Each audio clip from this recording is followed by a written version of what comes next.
Daf Lamed Aleph, Beitsa, Amud Aleph, 31a, here in Samanapshi. Moving right along.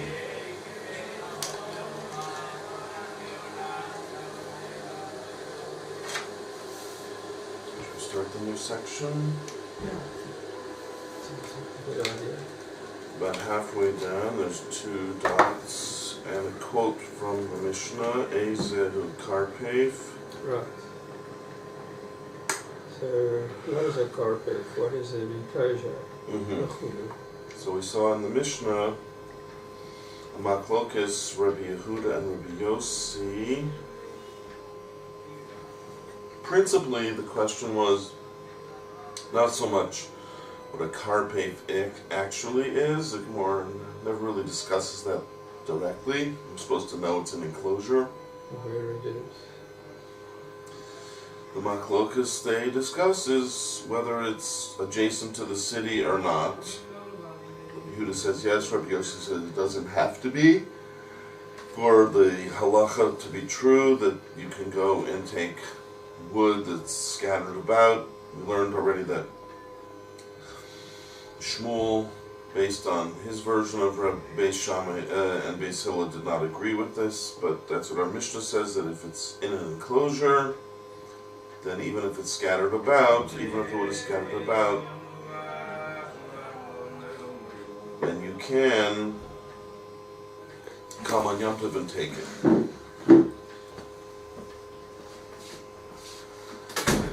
That seems to be the question, which is discussed in the Mishnah. When is that karpef effective, that you can come and take scattered wood, even though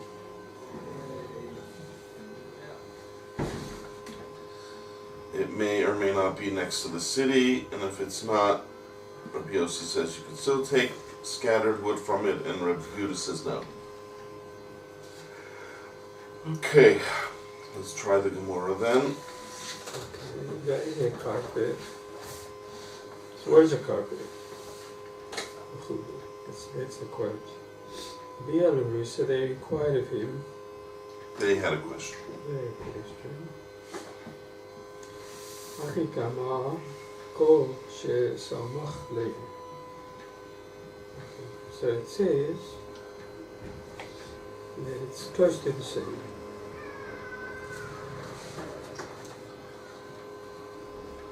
Usually when you use this verb, iboya or boy, officially it means a question, but it often has two specific alternatives that are being presented, and then theoretically one of those two will be the valid one. So they present usually two valid sides of the question. Is it always with the word iboya? Usually an iboya has two, specific sides that are being considered, that it will be enumerated. But I can't guarantee every time, but normally an iboya has two specific sides that are being examined. So it usually presents one and then says, is that the right one, or is it another way? Okay, so who's inquiring? The rabbis? Just the general rabbis of the Beis Midrash, not necessarily any specific Beis Midrash. It could mean that whenever anybody learned this Gemora, they would ask this question as a standard question. And who are they? It's an anonymous group. You say the rabbis who learned this Mishnah always had the following question when they learned it. Okay. Achikama kol she'samach le.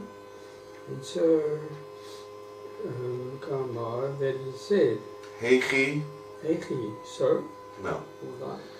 Heichi is like eich. How? How?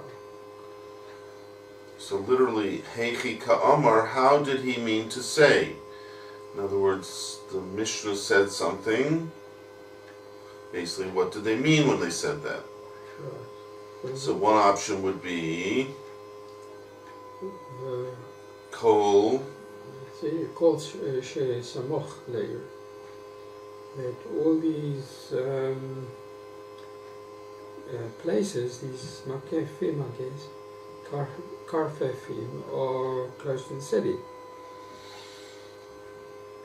So when he said that, did he mean Vahu? Vahu the iklei potachats. So they had keys, that they had keys. So they were lockups, basically. Right. Well, it's not Rav Yossi, so Rav Yossi came along, Lamar, and to say, Kevan the itlei potachas, that he said that since that they had keys, if you look at Tachum Shabbos, Mami. So even though they had keys, even those which were, I guess, far away from the city, that were Sofort, he called it, right? Yeah. That were in the Tachum, also had keys. No, also would be good. Also would be good. This whole thing is, it's a good enclosure for taking scattered wood. So what's this first way of looking at it? We know they're arguing. We're trying to figure out how much they're arguing. How far apart are they in their diverse opinions? So one is saying if it's close to the city, these are close to the city and they need keys. The other is saying no, they can be anywhere, as long as they're enclosed. As long as they have a key. You say that? Kiva. Okay, since. Kivas, okay, so they also have keys, no matter where they are. Yeah. I think what he's driving at in this question, we're going to see the full question in a minute, but we spoke about this the other day, and seemingly that each one is looking at a different quality as being the important quality. Right. That Rabbi Yehuda is saying the important thing to me is next to the city. Yeah. Then I know the fellow had it in mind from the day before. And the other one says, no, the important thing is that it gets locked up and has a key. So I think those are two separate factors. And here he's combining the two together. Right, because he's saying if we combine it, we get a more specific argument. In other words, they're arguing with each other. How many factors do you need to allow this fellow to come and collect the wood on Yom Tov? Right. As long as it's in an enclosure. There are two factors that are mentioned. The proximity to the city and the fact of its being locked up.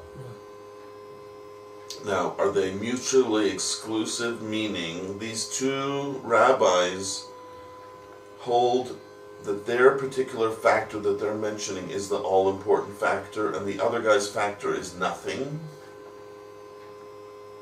So Rabbi Yehuda would say the important factor is proximity, but being locked up doesn't matter to me. And comes along Rabbi Yossi and says, no, proximity doesn't matter to me, but being locked up does matter. So that's called mina katze el hakatze. From one side to another. Meaning too extreme. This position, that if you say that each one is mentioning a factor, but he doesn't agree with the other one's factor, then you create a very big divergence between them. That I'm saying, I think proximity is the important factor, but being locked up is zero. And the other one says, I think proximity is zero, and the important factor is being locked up. So that means what each one holds is important, the other one holds as a zero. So why would they mention it? Sorry? Why would they mention it? Why would they mention what? Why would you say close to the city and locked up? Nobody said both. Okay, but the Gemora is suggesting that perhaps he meant both. I'm trying to explain why would the Gemora do that when, if you read the Mishnah in its simple meaning, simple reading, He didn't mention it, so why put words in his mouth? The answer is, you know why the Gemora would like to put words in his mouth? Because otherwise you have a machlokas of what's called mina katze ela katze. That your factor doesn't matter to me, and the other one says your factor doesn't matter to me. There's a complete divergence. There's no meeting point. That's making them very at odds with each other. Let's put it this way. If I think something's very important, you could say, I don't think I don't think that factor is important at all. I think there's another point which is important, but that means you're completely arguing with me. Like, you not only think my factor is unimportant, you think there's another entire factor which is important, and I think that factor is unimportant, and my factor is the important. So it's such a great divergence. There's no meeting point between us. What I think is important, you think is unimportant. What you think is important, I think is unimportant. That means we completely disagree with one another. Whereas it's much better if we agree on one of those two factors as being important, and I say, but I think you need two important factors, and you say, no, only one of the two important factors you need. Then we still agree. We agree on what's important. It's just, do you need one of those important things or two important things? That's a different kind of a machlokas. It's a much less severe divergence between the two. So they're agreeing that the key, one would say it's important, one would say it might be important. It's important, but you need that plus another important thing. So it's a much easier machlokas to deher, to understand, to say, you and I basically agree, it's just, I think you need two important things, and you say, I think you only need one important thing. Right. So, if you look at for example, Reb Shimon ben Elazar, that the Gemora already said this Mishnah is going according to Reb Shimon ben Elazar, remember? Right. Now, in the Beitsa of Reb Shimon ben Elazar himself, we never mentioned these factors of proximity or being locked on. But still, in what he did talk about, what Reb Shimon ben Elazar did talk about, he actually did what we're now saying, if you think about it.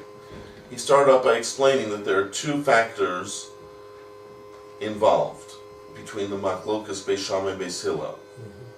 There's being in an enclosure and being scattered or being piled up. So he said if you have two of those factors in an enclosure and piled up, everyone agrees it's good. If you're lacking both of them, everyone agrees it's no good.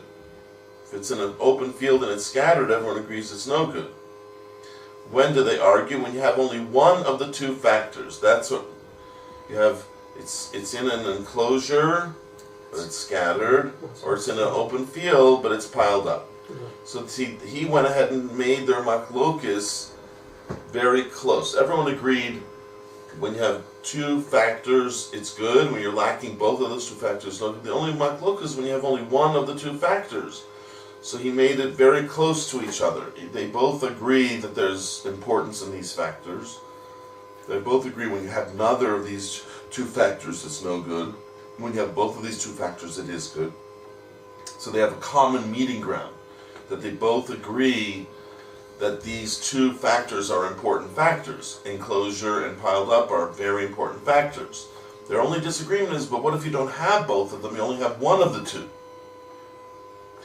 So that brings them much closer together in their opinion, and their machlokas is a much more subtle machlokas. It's like we agree on almost everything, but we only disagree on this one particular very fine point. That's an interesting machlokas that usually defines what the Tanoim argue. They argue on a very subtle, very close. They're very close to each other's way of thinking. There's one thing separating them. So that would be very similar if in this case, which our Mishnah is not really projecting Beis Shammai at all, it's only projecting Beis Hillel. According to Reb Shimon ben Elazar, it's enough to have one of the two factors, being that he's going like Beis Hillel, that you either need an enclosure, but you don't need piled up if it's in an enclosure, or you need the field, but then you have to have it piled up. But he's saying now when it's in an enclosure, you have a new machlokas, Rabbi Yehuda and Rabbi Yossi, which Rabbi Shimon Elazar in his Beitsa never talked about this. He's saying in Beis Hillel, when it's in an enclosure and you don't need it to be piled up, is that enclosure one that's next to the city or not? And another question, does it have to be locked up or not? Now, if you learn like the first way of this question, the Iboy Elahu, you say there are two factors. There's proximity and there's being locked up. Now, if we say everybody agrees that both factors are important, the only question is what if you have only one of the two important factors? That's, again, bringing the two sides much closer together, and the divergence is a very subtle divergence. Everybody agrees proximity is important. Everyone agrees being locked up would be important. But what if you only have one of the two factors? Is that going to be enough? So the way of looking at it would say, when Rabbi Yehuda said you need proximity, he just didn't mention you need locked up. What he meant was proximity, of course, with being locked up.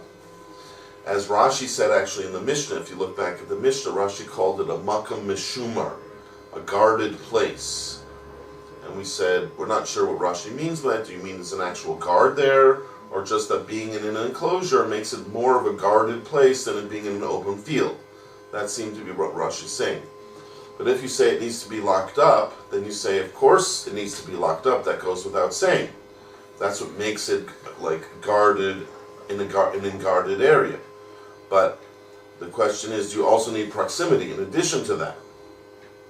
So this first way of presenting the machlok is saying everybody agrees you need locked up. The question is, do you need in addition to that proximity? So that you would have Rabbi Yehuda saying, yes, you need proximity in addition to being locked up. And Rabbi Yossi would be coming along to say, no, as long as you have it locked up, it doesn't matter the proximity. Of course, it has to be within a tichum. That's just a side point, really. But the main thing is that he feels as long as it's locked up, the proximity doesn't matter. So their machlokas is very close. Everyone agrees locked up. Their only real machlokas is proximity. That brings them much closer together. That's a much more efficient way of looking at a machlokas. That they're not arguing about two factors. They're really only arguing about one factor, and the other factor they agree upon. So the simple reading of the Mishnah would not go like that. But logically, someone once said that that's almost always the way to project a machlokas, is one would rather look at the wording as being more important, and the other would rather look at the logic as being more important. Very often you have people arguing, sometimes all the way up until the rabbis of our generation. Very often what they're discussing is a specific text, and the question is how literal should we take that text? Of course, we're all trained to take everything as literally as possible, but we all agree there are times when you can't take even the Chumash literally. Right? It says you have to make the slave that the ear is born through, what's called a nirtza, word forever. It doesn't really mean forever. You're supposed to get 40 lashes, doesn't really mean 40. Right? It means 39. So everybody agrees there's times when you're not supposed to take the Torah literally. It says Hashem raised his hand. Hashem doesn't have a hand. Everyone agrees there's places you don't take the Torah literally. On the other hand, everyone agrees it's preferable to take it literally. So you have a tug of war between the words and the ideas, we'll call them. Right? We all agree that you have to be faithful to the words as much as possible. On the other hand, everyone agrees you can't stray from the logic that you know to be the true Torah logic. So here is where we have this kind of tug of war. On the one hand, we look at our Mishnah, we say, look, one mentioned proximity and he didn't mention locked up. The other mentioned locked up and it's clear he didn't need proximity. So we would say they really do argue on a big divergence. This one says you need my factor, and I don't even think your factor is the factor. And the other one says, no, you need my factor, and I don't think yours is the factor. It's a very wide and very apart. They're apart from each other, quite far apart, their views. Whereas if you say the other way that the Gemora is now presenting, everybody agrees you need locked up. The reason why Rabbi Yehuda didn't mention it, like he didn't have to mention it, it's obvious. The only question was proximity, so he mentioned that he feels you need proximity in addition to being locked up. And the other one mentioned locked up because according to him, that's all you need. I mean, he's saying to Rabbi Yehuda, you say we need that plus, I say that's enough. So that's why Rabbi Yehuda didn't mention it because it's obvious, and Rabbi Yossi mentioned it because that's all he needs. But that brings them much closer together. That means everybody agrees you need locked up, and the only question is they're really arguing about is what the proximity has to be. That's much better logically to bring them close together, but it's at odds with the words of the Mishnah. So that's kind of a tug of war that we're aware of in many cases. Do we go more with the words, or do we go more with the logic? So first, the Gemora here presents the logical. It's more logical to say they're only really disagreeing about one particular thing, not two. They all agree you need locked. The only machlokas between them is you need proximity. So therefore, when Rabbi Yehuda said proximity, he meant locked plus proximity. And Rabbi Yossi came along and said, only locked, but you don't need proximity. The only proximity you need is within the tchum, just because you can't go beyond the tchum. Okay, so that's the first side that's presented. Let's see it again.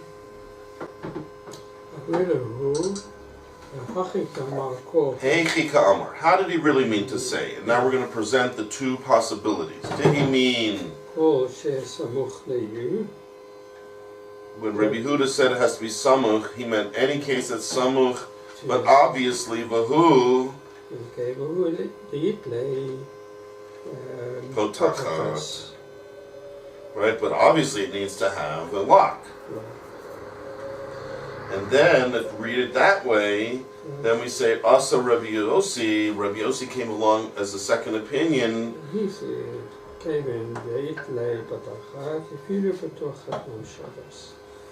No. So he said, so even if it's locked up. No, since it has a lock, once you have a lock, in other words, then I'm happy. Then I don't care where it is, as long as it's somewhere b'socha techum. Then also it would be good. You don't need a direct proximity. So that would be very good in terms of logic. We're bringing them much closer together in their opinion. Everybody needs locked up, and the real machlok is about one particular factor. Do you need that factor or not? Proximity or not? So that would be honoring the logic of how these two would be best arguing with each other, but forcing the words a bit.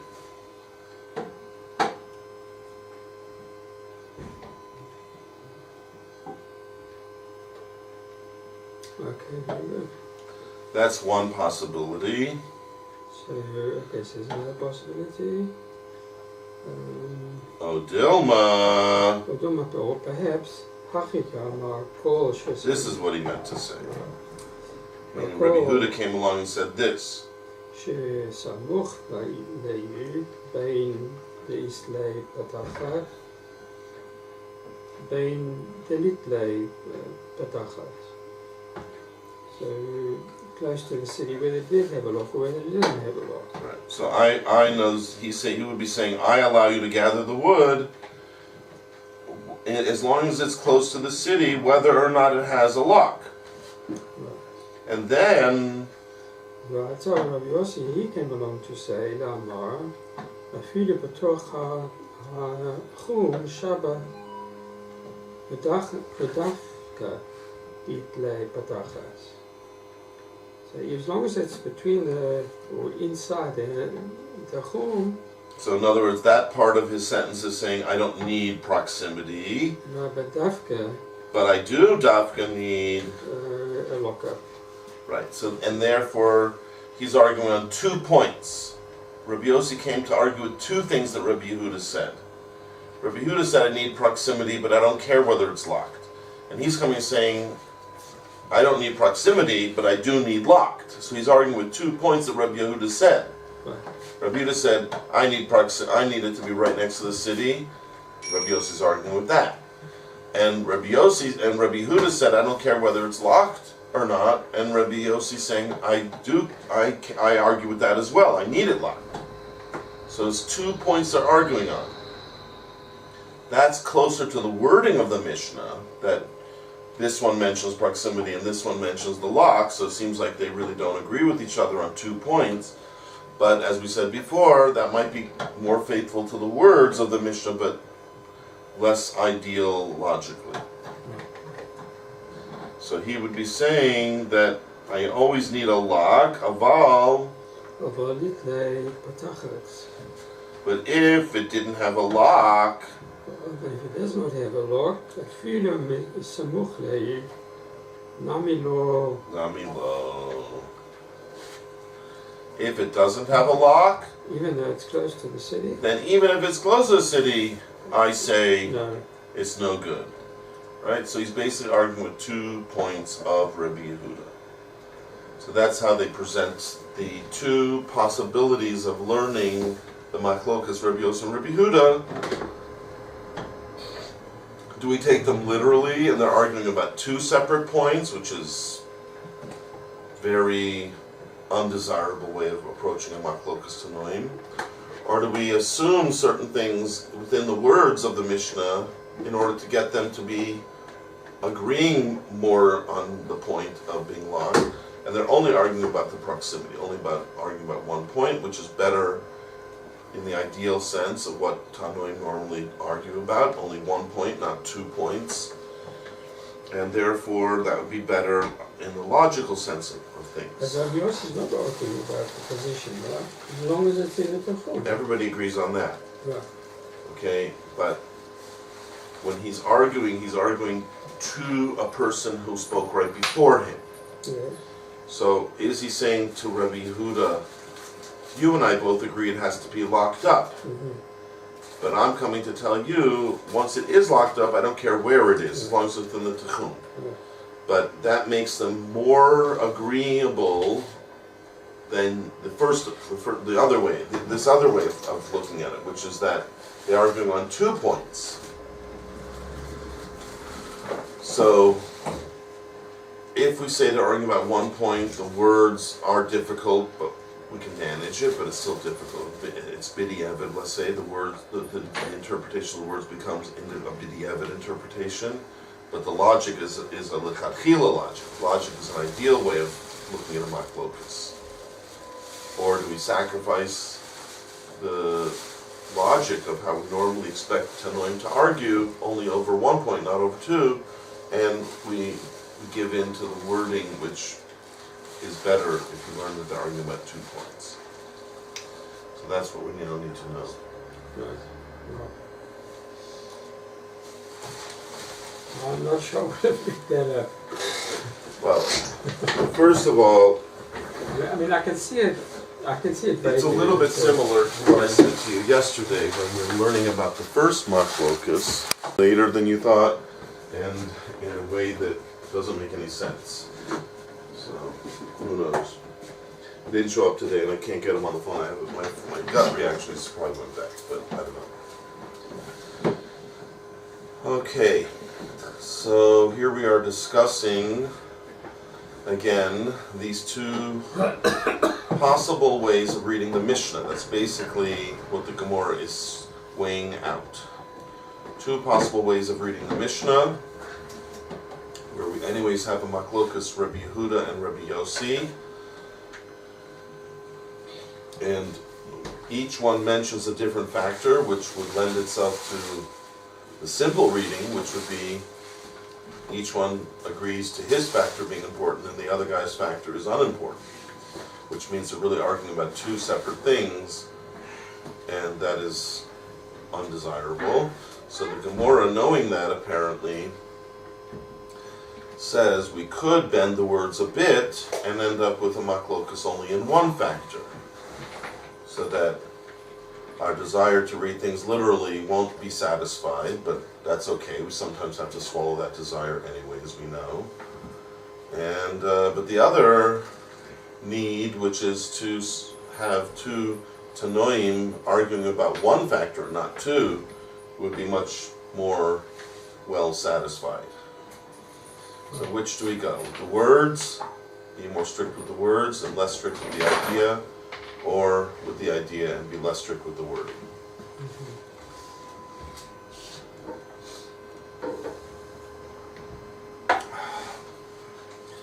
Okay, but this idea of presenting two ways of learning, I'm sure if we go over it a few times, you'll see that one way of presenting it, they're only arguing about one factor, and the other way, they're arguing about two factors. My only addition to the simple reading of this question is to say, why would you want to do that? Why would you want to go against the literal understanding of the Mishnah?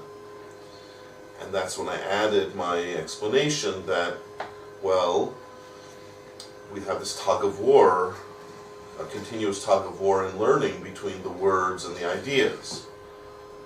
Will you be more faithful to the words and less of a stickler for the pure logic of everything? Or would you rather be more of a stickler for the logic and less of a stickler for the words?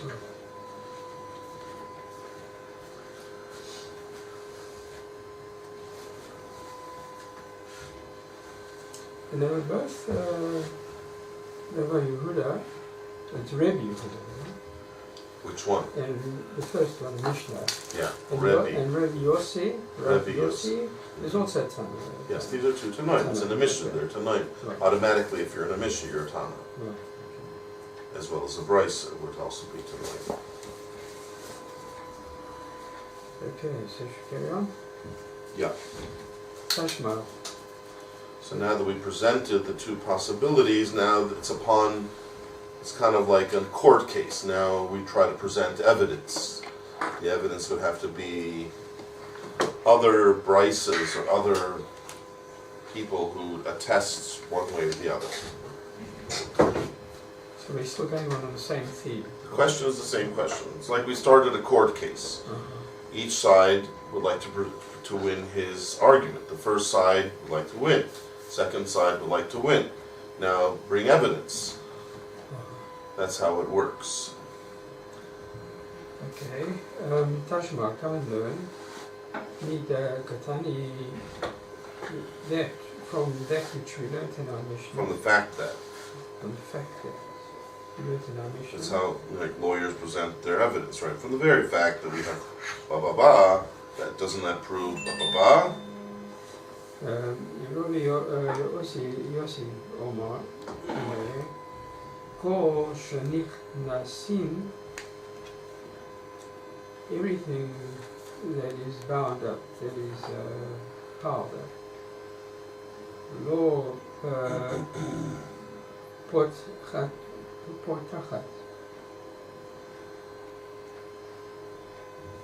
ואפילו בתוך התחום, Shabbos. What did he just say? Everything that is gathered. Any situation. Any situation that is gathered. That you enter in to it. Nichnasim, that's the word entering.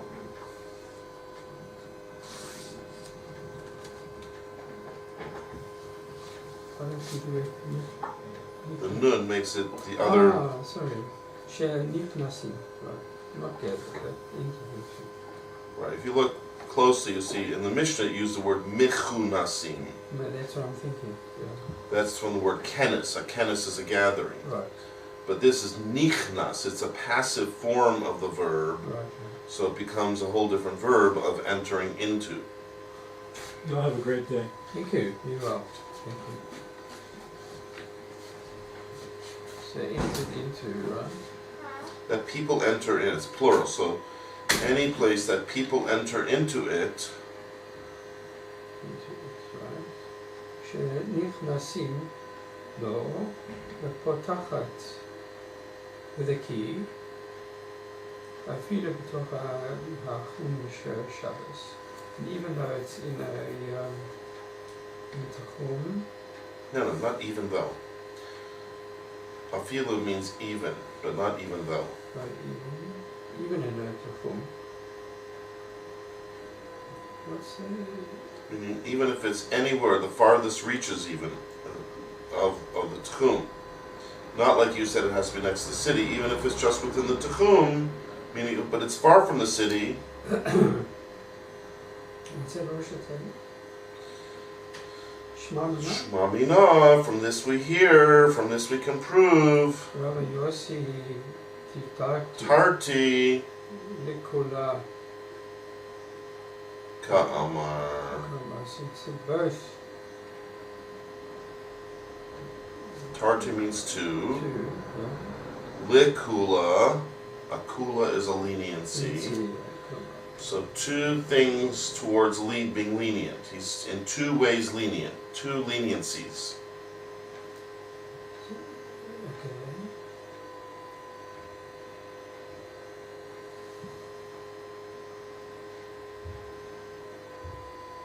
And they're about to tell us what these leniencies are. And he's going to tell us what they are. We've already discussed it. Why are they leniencies? If I say you don't need to be next to the city, Yeah. that's a leniency. And the other one is to lock up.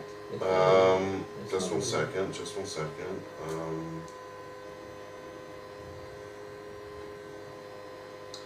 Where's the extra leniency? Perhaps the leniency of using scattered. I'll let you gather the scattered.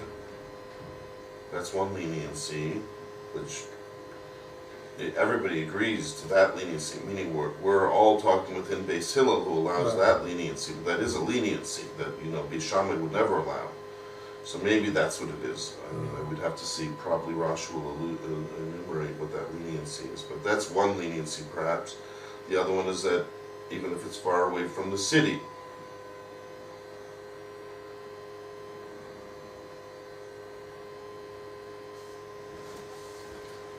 Okay, Shema Mina.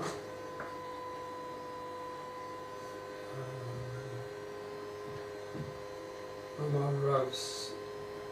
That's the second. Tarti lakula ka'amar Shema Mina. You say the word Shema Mina at the beginning and the end of the statement. From this we hear blah blah blah blah. Shema Mina. From this we hear. I don't know if you ever learned geometry, Euclid's geometry. When he has a proof, he says QED twice also. This was what was meant to be proved. We have proven what was meant to be proved. So it's not QED. Yeah. Sure. Okay, so it's not clear which side we've sided with, but I think there's a long Rashi to discuss that as well. So, there's two long Rashis to discuss the two ways of learning in the question. And this last one, there's a huge Rashi on that. Perhaps we'll just skip to that one. Let's see that Rashi. The first, second wide line of the Rashis.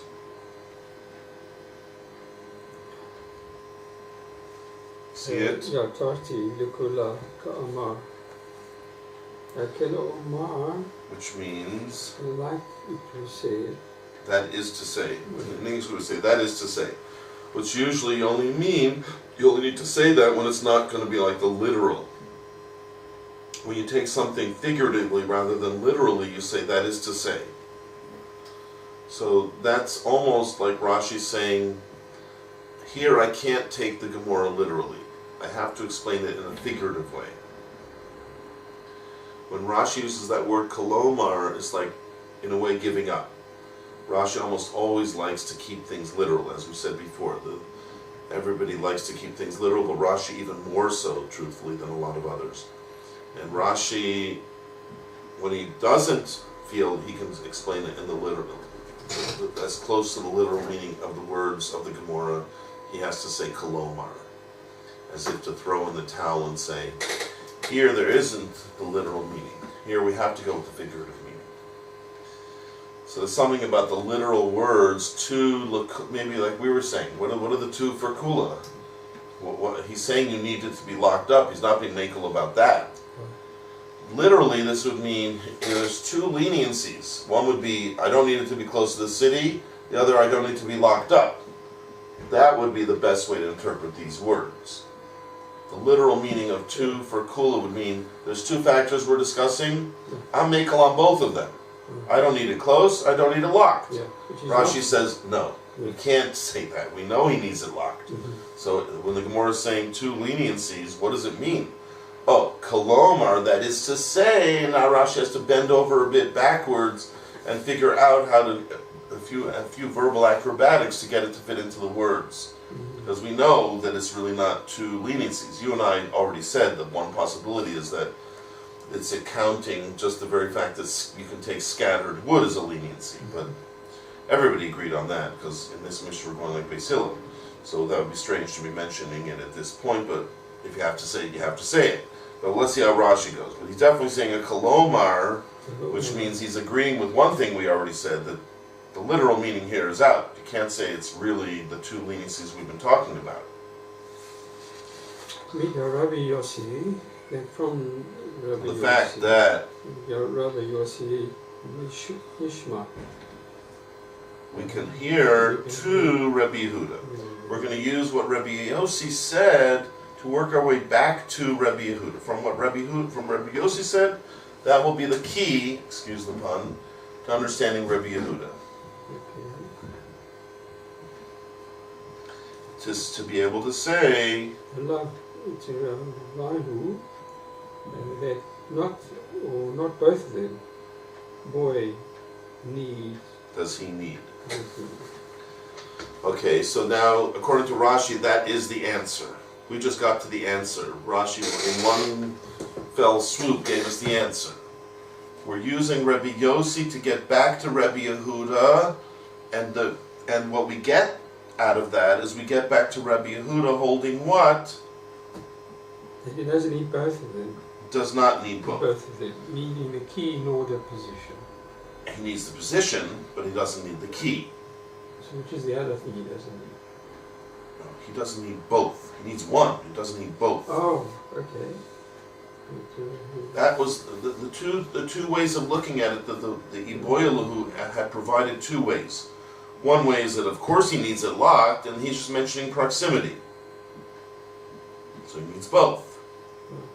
And then Rabbi Yossi comes along and says, no, you don't need proximity, but you need it locked. Or you could learn that Rabbi Yehuda is saying, I only need proximity, not locked. And Rabbi Yossi is coming along and saying, no, you don't need proximity, but you need locked. Okay, so according to one, Rabbi Yehuda needs both factors, proximity and locked. And according to the second way of looking at it, no, he only needs proximity. So Rashi's saying now the Gemora is trying at this with this final answer of the Gemora, we're trying to side with that Rabbi Yossi will lead us back to Rabbi Yehuda to be saying that Rabbi Yehuda holds that you don't need both. You don't need proximity and locking up, which is the first way of looking at things. Rather, it must be like the second way of looking at it, Rabbi Yehuda. Rabbi Yossi, the Tarti, Akil. So he, the Tarti both? In two factors. The word both, you have the previous line, tar vayhu is both of them. Right. Tarti just means two. Two. Oh, I see. In 2 points, he's being makel. So it is really true that there are two messages of leniency, but he's not being makel in both. He's going to say what it is. But it's not the fact that you have two leniencies and he's going to adopt both leniencies. It means that there's two factors, and in both cases he's willing to be makel. Let's see. Firstly, the Makashir, Smuch, Belo Potachat. That he what? He's machshir.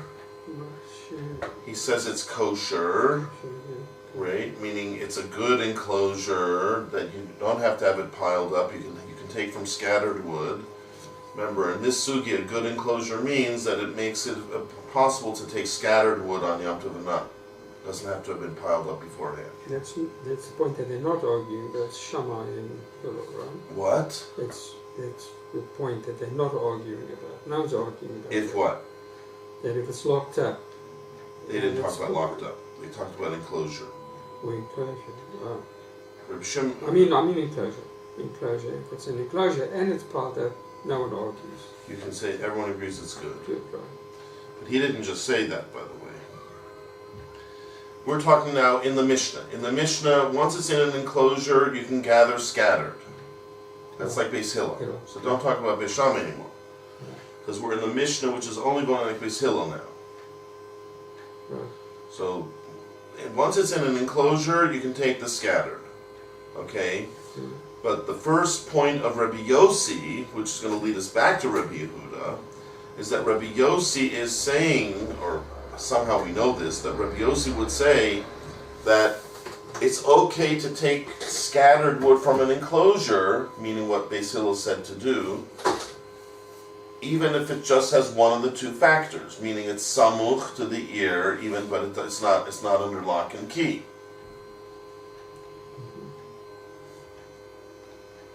So that's one place he'll be makel. That's one place to be makel, meaning he doesn't need to have it locked up. Once it's close to the city, he doesn't need locked up.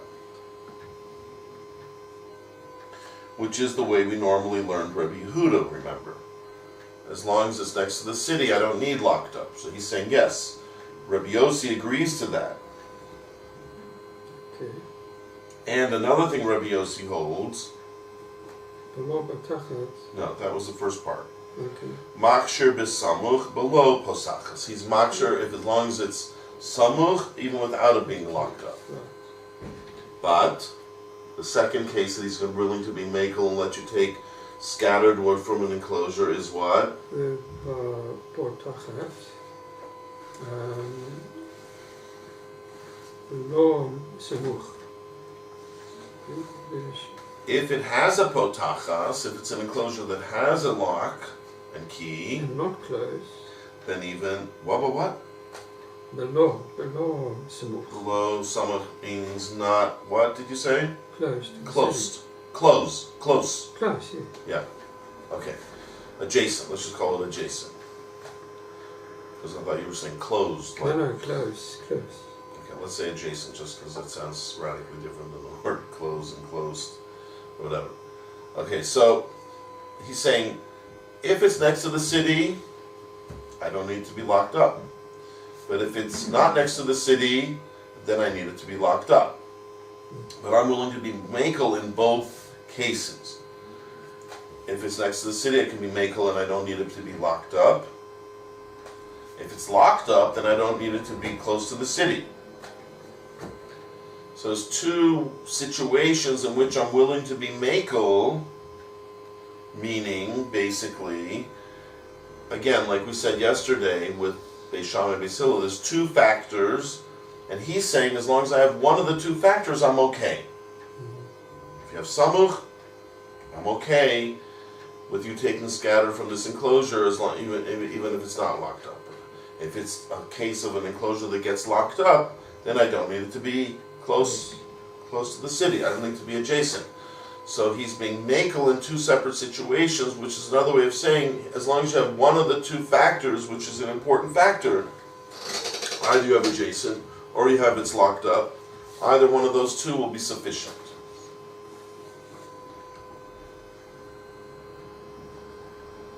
Okay, now, Rosh is going to go on about how we get to that.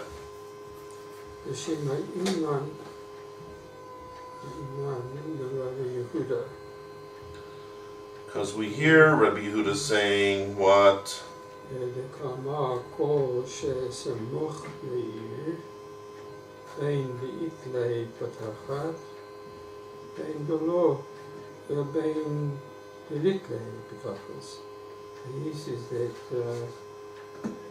He said that even close to the city, As long as it's close. Kol sheh means like as long as it is. Any situation that is, meaning as long as it is next to the city. Whether it has or hasn't a key. Right. That's what his position is. So Rebbe Yehuda says, when it's next to the city, I don't need it to be enclosed. Which is one of the two things we just said about Rabbi Yossi. So that starts with Rabbi Yehuda. If Rabbi Yehuda said that, then Rabbi Yossi came along and said, what? What's the abbreviation? What?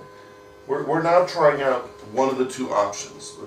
This is the option where we take the Mishnah literally. Well, if we take the Mishnah literally, the only thing Rabbi Yehuda mentioned was samuch. Right? You read the Mishnah, that's what Rabbi Yehuda mentions. Samuch doesn't mention Osaka. So if you take it literally, like we said, we stick to the words, that's all he cares about.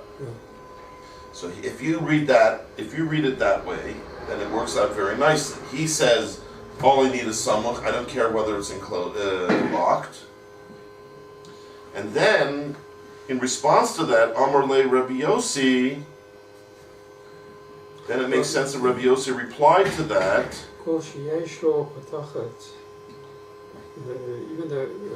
Any situation that has a key, that has a lock and key, then even if it's within the Tchum. Anywhere, in other words, as long as, even where, no matter where it is inside the Tchum, I'm okay. Right? So that's his answer to Rabbi Yehuda. Rabbi Yehuda said, I need it to be samuch, and that I don't care whether it has a lock. And Rabbi Yossi is coming along and saying, if you have a lock, I don't care where it is. Right? If it's a case where it's locked up, then I don't care where it is. Anywhere within the Tchum is fine.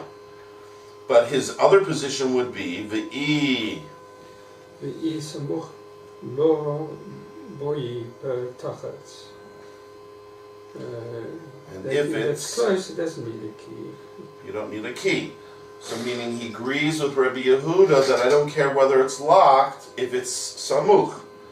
What he's disagreeing with Rabbi Yehuda is if it's not next to the city, is that still okay? Can that be salvaged with the fact that it's locked? So that's the way he's turning to Rabbi Yehuda, and he's saying, if it really does get locked up, then I don't care where it is, betok the Tchum. Anywhere inside the Tchum is good, even if it's not samuch. But if it is locked up, if it is samuch, then I don't need it locked up. Okay, so that's how we're learning right now. The Gemora is learning Rabbi Yossi as having he's basically agreeing with Rabbi Yehuda, but adding another case. I agree with you that if it's next to the city, it doesn't matter whether it gets locked up, but I'm disagreeing with you that, according to you, that's all you need is for it to be next to the city, and I say no. If it actually does get locked up, then it can be much farther away as well. So he's agreeing with Rabbi Yehuda, but just adding a new case. So Rabbi Yehuda is willing to be makel that he doesn't need to be locked up, but he does need it to be samuch.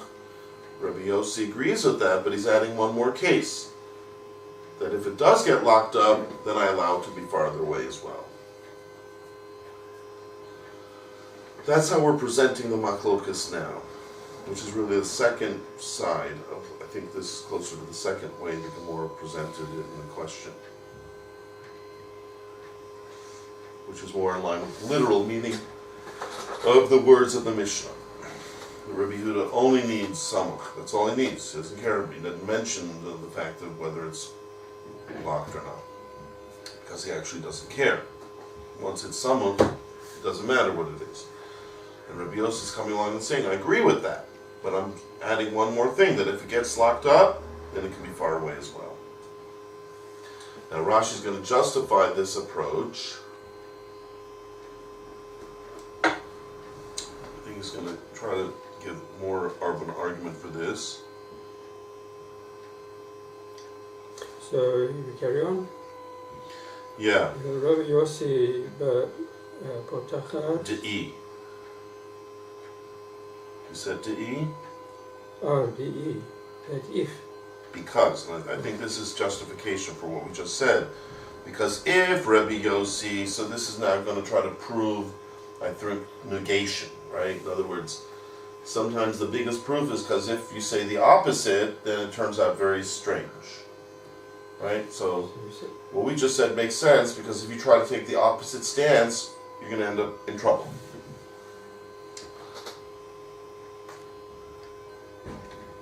So, Because if Rabbi it would have Yossi been that Rabbi Yossi locked needs a key. bid potachas tala taima, that everything depends on whether it's locked up. Right. If he's so hung up on it being locked up, so to speak, which is truthfully the normal way of reading the Mishnah. Rabbi Yehuda would be saying, I don't care about locked up, I only care about adjacent. And Rabbi Yossi comes along and says, no, I don't care about adjacent, but I do care about locked up. It has to be locked up. But now we're saying not exactly that, right? My initial reaction to reading this Mishnah, with just reading the words sort of literally, as we said, is to say Rabbi Yehuda says I need it adjacent, then I don't care if it's locked up. He doesn't mention that. And Rabbi Yossi comes along and says, no, by me, everything is dependent on whether it's locked up or not. And then once it's locked up, I don't care about the being adjacent, but I do need it to be locked up. Which would mean that if that would be the true, then Rabbi Yossi would say he needs it to be locked up even if it's adjacent. Now, we said just a moment ago that that's not true. By saying, the Gemora said he's makel on 2, what it meant was he agrees with Rabbi Yehuda completely. That once it's adjacent, you don't need it locked up. That's what the Gemora, according to Rashi, that's what the Gemora meant when it said he's makel in 2. He's both makel in Rabbi Yehuda's case, that as long as it's samuk, then he doesn't care if it's locked up.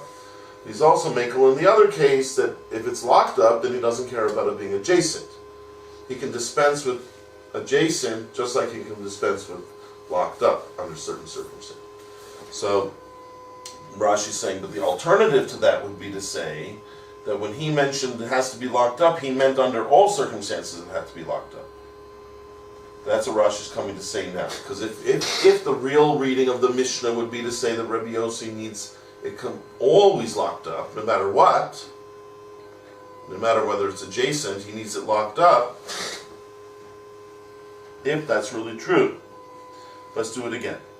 Dei, because if it would have been really true that Rabbi Yossi's position is bitpotachas tola taima, that everything depends on whether it is locked up or not. And that's the only thing he looks to. That's the only factor he cares about. Mm-hmm. Then that even if it would be samuch, he would still he will still need it to be locked up. No. If that would really be true, that everything depends on being locked up, and even adjacent needs to be locked up, then with Siyumi, he should not have ended off his words Tuchum Shabbos. Those 4 words, Afilu Tuchum Shabbos, would be strange. Why? I don't know. Rashi's just come up with this interesting point that I didn't see that in the Gemora, but he says that's the pshat in the Gemora. If we go back to the Gemora, according to Rashi, that's going to be the main point that the Gemora was making. That the last 4 words of his position that's presented in the Mishnah don't make any sense if he would really be saying everything always depends on it being locked up. Why?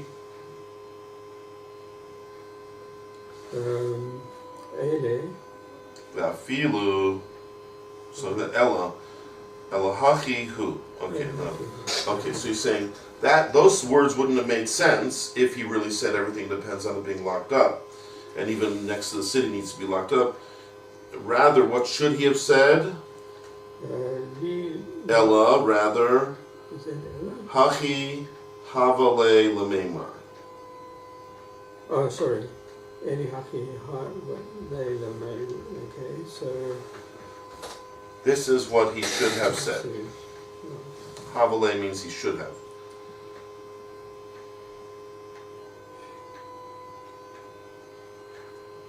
So if he says everything's dependent on locked up, then he shouldn't have just ended up by saying, even if it's within the Tuchum, really?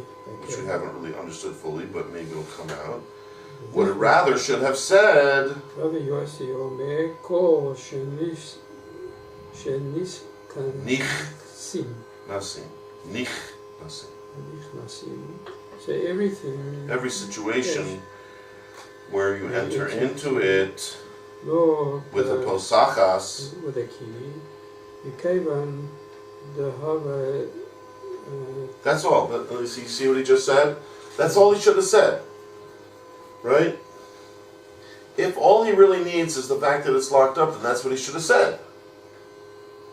Right? Rabbi Yehuda's saying, I need it to be samuch, and then I don't care if it's locked up or not. And Rabbi Yossi, if in his way of looking at things it always has to be locked up, that's what he should have said. Yeah. He should have said to Rabbi Yehuda, no, any place that the people go in with a key, meaning it gets locked up, I'm okay with. He shouldn't have added the words even within the tikkun. That he didn't need to say. Was it even in the tikkun, provided it's in the tikkun? No matter, provided it's within the tikkun. Well, that's the point. No, because if you think about it, they were talking about a samuch just now. Rabbi Yehuda's talking about a samuch. Yeah, if you have a samuch, he said you don't need it locked up. Right. Now, sorry, that's Rabbi Yehuda. Yeah. Yeah. Now, our major question at this point in the Rashi, which according to Rashi, that's what the Gemora was trying to clear up as well, was Rabbi Yossi. He said if it's locked up. No, forget about what he did say. But let's look at it from a slightly different angle. When he looks at Rabbi Yehuda, who just made a statement that as long as it's adjacent, it doesn't need to be locked up, and does he argue with that statement? No. But we're saying there's a possibility he does. That's what we're now entertaining. That maybe even if it's adjacent, he still needs it to be locked up. That's what Rashi's now discussing.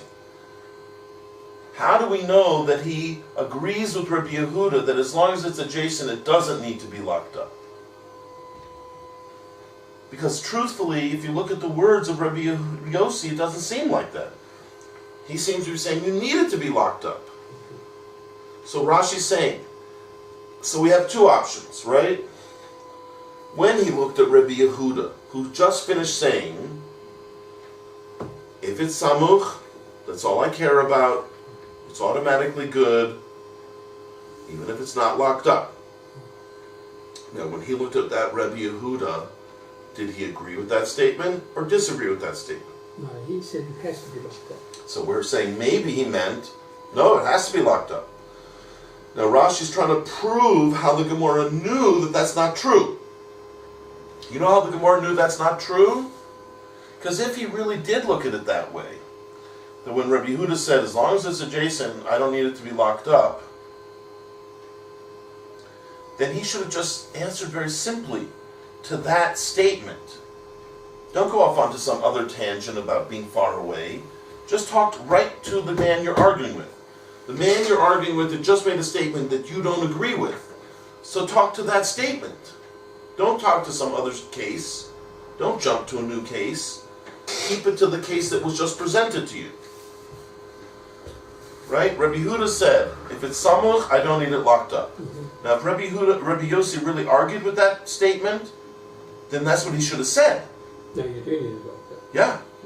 And he should have said, if it's locked up, I let you use it. That's the main thing he should have stressed and not start talking about it being far away in the boondocks. And there's enough there to see that. There's what? There's enough there. Enough there? What do you mean enough there? There's enough just because he mentioned the boondocks to say that. Yeah, that means he's jumping to a new case. He's jumping. Why did he jump to a new case? We were just talking about if it's samuch. Yeah. And Rabbi Yehuda made a very grandiose statement. If it's samuch, I don't care whether it gets locked up. Now, you have an option of saying Rabbi Yossi agrees with that, or he disagrees with that. If he agrees with it, then that's going to present one fact, that's going to be one way of looking at him. That he agrees with that, and he's just adding a new case. Did he also say that as long as it's locked up, it can be anywhere? Yes, but again, nobody was talking about it being far away. Why start talking about a new thing? why mention a new factor when you're talking to a man? You talk right to him. Don't talk to something, right? If you say this is blue, then I should really say no, it's black. I shouldn't say no, all tables are black. Like, why go to all tables? So we're talking about this table. Don't jump, right? That's not the way to talk to someone. You don't talk to someone by jumping to something he didn't talk about. If he's really trying to answer Rabbi Yehuda, then he should have dealt directly with what Rabbi Yehuda said. Rabbi Yehuda talked about it being samuch, it doesn't need to be locked up. If he disagrees with that, then he should just got right to the point. No, I disagree with that. My major shita is, it always needs to be locked. Anytime you go with a key, it's good. That's the main thing you should have said. That deals with what Rabbi Yehuda said. That would deal directly with what he said. Plus, it leaves open the door, excuse the pun, for the other case as well. All he has to say is directly to the point. You just said if it's someone who doesn't need to be locked up. I'm saying it does need to be locked up. And I'm saying it as a general rule. Any place that gets locked up, that's when it's good. Meaning your case needs to be locked up. So he's ignoring the issue, basically. No, that would be directly to what he said. No, if he's not answering, if he's putting in something else, it's like he's not really answering the question. He's ignoring No, it's in a sense he's ignoring what Rabbi Yehuda said. That's correct.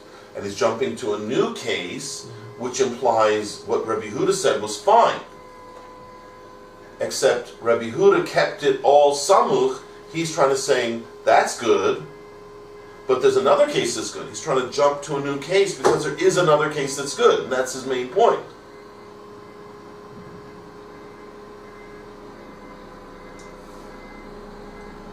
That's what this, according to Rashi, that's what was going on in the Gemora now.